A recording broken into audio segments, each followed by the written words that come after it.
Hello everyone, I hope आप सब अच्छे होंगे। तो आज हम स्टार्ट करने वाले हैं एनसीएफ के कुछ इंपॉर्टेंट क्वेश्चंस। ये आप सारे के सारे टीचिंग एग्जाम्स के लिए आपके काम आएंगे। तो जो फर्स्ट क्वेश्चन है वो ये कहता है कि जो चाइल्ड सेंटर्ड लर्निंग है उसका एम क्या है। बेसिकली करिकुलम में उसको क्यों ऐड किया जाता है?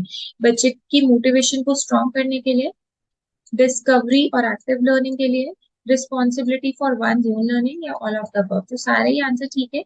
So fourth option is the correct option. Next question पर चलते हैं। इनमें से कौन सा ऐसा नहीं है जो कि फॉर्मेटिव असेसमेंट के अंदर नहीं आएगा? ओरल क्वेश्चन, एमसीक्यूज, प्रोजेक्ट्स या असाइनमेंट्स। तो जो एमसीक्यूज होते हैं ना, वो आपके फॉर्मेटिव असेसमेंट के अंदर नहीं आएंगे। So second option is the correct option. अगर अभी तक आपने थ्योरी पार्ट नहीं पढ़ा है वो आप उसे कवर अप कर सकते हैं वीडियोस से, जो कि चैनल पर ही है। स्कूल बेस्ड असेसमेंट का क्या काम है? Make students and teacher non serious या कैजुअल बना दे, dilutes the accountability of boards ना हो, hinders achieving universal national standards, रुकावट पैदा करना in achieving universal national standard, या हेल्प करना स्टूडेंट को पता लगाने पे कि स्टूडेंट कहाँ पर स्टैंड कर रहा है। सो ऑब्वियसली असेसमेंट इसीलिए करा जाता है। So fourth option is the correct option. Next पे चलते हैं। Safety need refer to the protection of organism from his enemies of the environment. Safety needs का मतलब ये है कि ऑर्गेनिज्म को प्रोटेक्ट करना उसकी एनिमीज से। तो ये जो एनिमीज है वो कौन है? उसके फेलोज, हीट, कोल्ड और rain, all of the above या none of the above। So basically safety needs की अगर हम बात करें तो इसमें तीनों ही सही है। फेलो बीइंग, टेम्परेचर कंडीशंस, ठीक है। तो इसके अंदर जो ऑप्शन रहेगा, आप सोच रहे होंगे कि फेलो बीइंग कैसे, सो बट फेलो बीइंग्स भी उसकी सेफ्टी नीड्स में ही आ जाते हैं। In trial and error theory, पहला एरर थ्योरी में सक्सेस यानी लर्निंग ऑब्टेन की जाती है by chance. Right responses are selected among so many responses, बार बार ट्रायल करने के बाद राइट रिस्पॉन्सेज आते हैं।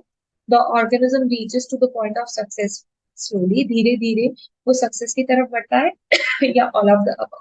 सारे ही ऑप्शन सही दिख रहे हैं, तो fourth option is the correct option. Next question पर चलते हैं। फ्यू स्टूडेंट है आपकी क्लास में जो बहुत ही ब्राइट है, इंटेलिजेंट है, तो अपने कैसे टीच करेंगे बाकियों की जैसे जैसे बाकी बच्चों को पढ़ा रहे हैं? बाय यूजिंग एनरिच करिकुलम, उन्हें अच्छा करिकुलम प्रोवाइड करेंगे बड़े बच्चों के साथ, हायर क्लासेस के साथ, या वैसे ही जैसे वो चाहते तो आप उनको एक एनरिच करिकुलम देंगे जो उनको उनके लेवल का हो, या उन्हें एक तरीके से मोर क्वेश्चंस देंगे ताकि, और ऐसे हॉट क्वेश्चंस प्रोवाइड करेंगे, राइट, जो कि आ जाता है आपका एनरिच करिकुलम के अंदर। एक टीचर है, after preparing a question paper वो चेक करती है क्वेश्चन टेस्ट के ऑब्जेक्टिव्स कि भाई जिस ऑब्जेक्टिव से उसने पेपर लिया था वो फुलफिल हो भी रहा है कि नहीं, right. So he is concern primarily about, वो किससे कंसर्न है? The content coverage, typology, questions, reliability या वैलिडिटी। वो क्या चाहती है कि क्वेश्चन कैसा होना चाहिए? उसमें सारे कवर कर चुके होने चाहिए कंटेंट, राइट, उसमें सारे कवर हो चुके होने चाहिए कंटेंट, टाइपोलॉजी, रिलायबिलिटी या वैलिडिटी। सो बेसिकली जब वो चेक कर रही है question test specific testing objective, so यहाँ पे टाइपोलॉजी ऑफ द क्वेश्चंस, ठीक है, he is concern about the question paper. Question paper आप वैलिड भी होना चाहिए, रिलायबल भी होना चाहिए, कंटेंट का कवरेज भी होना चाहिए। बट यहाँ पर अगर आप ध्यान से देखें तो उन्होंने बोला है टीचर आफ्टर प्रिपेयरिंग, वो बना चुकी है, तो जब बना रही होगी तब वो क्वेश्चन रिलायबल देखेगी, वैलिड देखेगी, राइट। फाइनली तो वो उसका टाइपोलॉजी चेक कर रही है कि उसके अंदर कुछ एरर्स ना हो, राइट। नेक्स्ट क्वेश्चन की बात करते हैं। The term curriculum in the field of education refers to, curriculum education के टर्म्स में बेसिकली क्या मीनिंग है? Method of teaching and of content, जो कि पढ़ाने में हेल्प कर रहा है। Overall programme of the school, जिसमें स्टूडेंट एक्सपीरियंस करेंगे डे टू डे बेसिस पर। इवैल्यूएशन या टेक्स्ट मटेरियल। तो करिकुलम में बेसिकली आपका मेथड ऑफ टीचिंग और कंटेंट दोनों ही आ जाते हैं जिस तरीके से पढ़ाया जाए। So first is the correct option. Young learners should be encouraged to interact with peers in this classroom। यानी लर्नर्स, जो यंग लर्नर्स हैं, उनको बोला जाता है कि वो अपने साथियों के साथ इंटरेक्ट करें। क्यों? क्योंकि teacher can control the classroom better, they can learn answer to the question from each other, एक दूसरे से सीखते हैं। यहाँ पे आएगा the syllabus can be covered quickly, syllabus जल्दी कराने के लिए।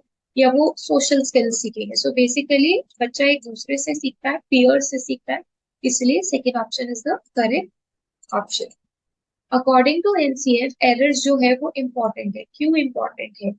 errors are important tool in classifying students into pass or fail, provide a way to teacher कि बच्चे को वो स्कोर कर सके, डांट सके, provide an insight into child thinking, एक insight मिल सके और बच्चे उस insight से सॉल्यूशन को आइडेंटिफाई कर सके, provide space for removing some children from the class. ऐसा तो करेंगे नहीं, राइट. सो इसमें जो बेस्ट ऑप्शन है उसमें एनसीएफ कहता है एरर्स इसलिए इम्पोर्टेंट है क्योंकि वो एक इंसाइट प्रोवाइड करते हैं कि ये गलती मैंने की है, तो अब उसको वो नजर में रखेंगे ताकि वो नेक्स्ट टाइम सॉल्यूशन को आइडेंटिफाई कर सके और वो गलतियां रिपीट ना करे. असेसमेंट कब पर्पसफुल होती है? It serves as a feedback for student as well as teacher. बिल्कुल सही बात है. इसको सिर्फ एक ही बार कराया जाता है. कंपैरेटिव एवोल्यूशन कराना चाहिए, या इट इंक्लूड्स फियर. तो बेसिकली असेसमेंट तभी पर्पसफुल है जब वो एक तरीके का फीडबैक दे दे. किसके लिए? Students as well as the teachers, right. NCF के अकॉर्डिंगली जो रोल है टीचर का वो कैसा होना चाहिए? तो टीचर का रोल डिक्टेटेरियन नहीं होना चाहिए कि वो बोल दे और बच्चे लिख ले. परमिसिव भी नहीं होना चाहिए कि बच्चे को वो हर चीज की परमिशन दे दे. फैसिलिटेटिव होना चाहिए क्योंकि टीचर फैसिलिटेट करती है उनको, ठीक है. सो यहाँ पे टीचर फैसिलिटेटिव की तरह काम करे. So thank you so much. अगर आपको वीडियो अच्छी लगी तो please do like share and subscribe.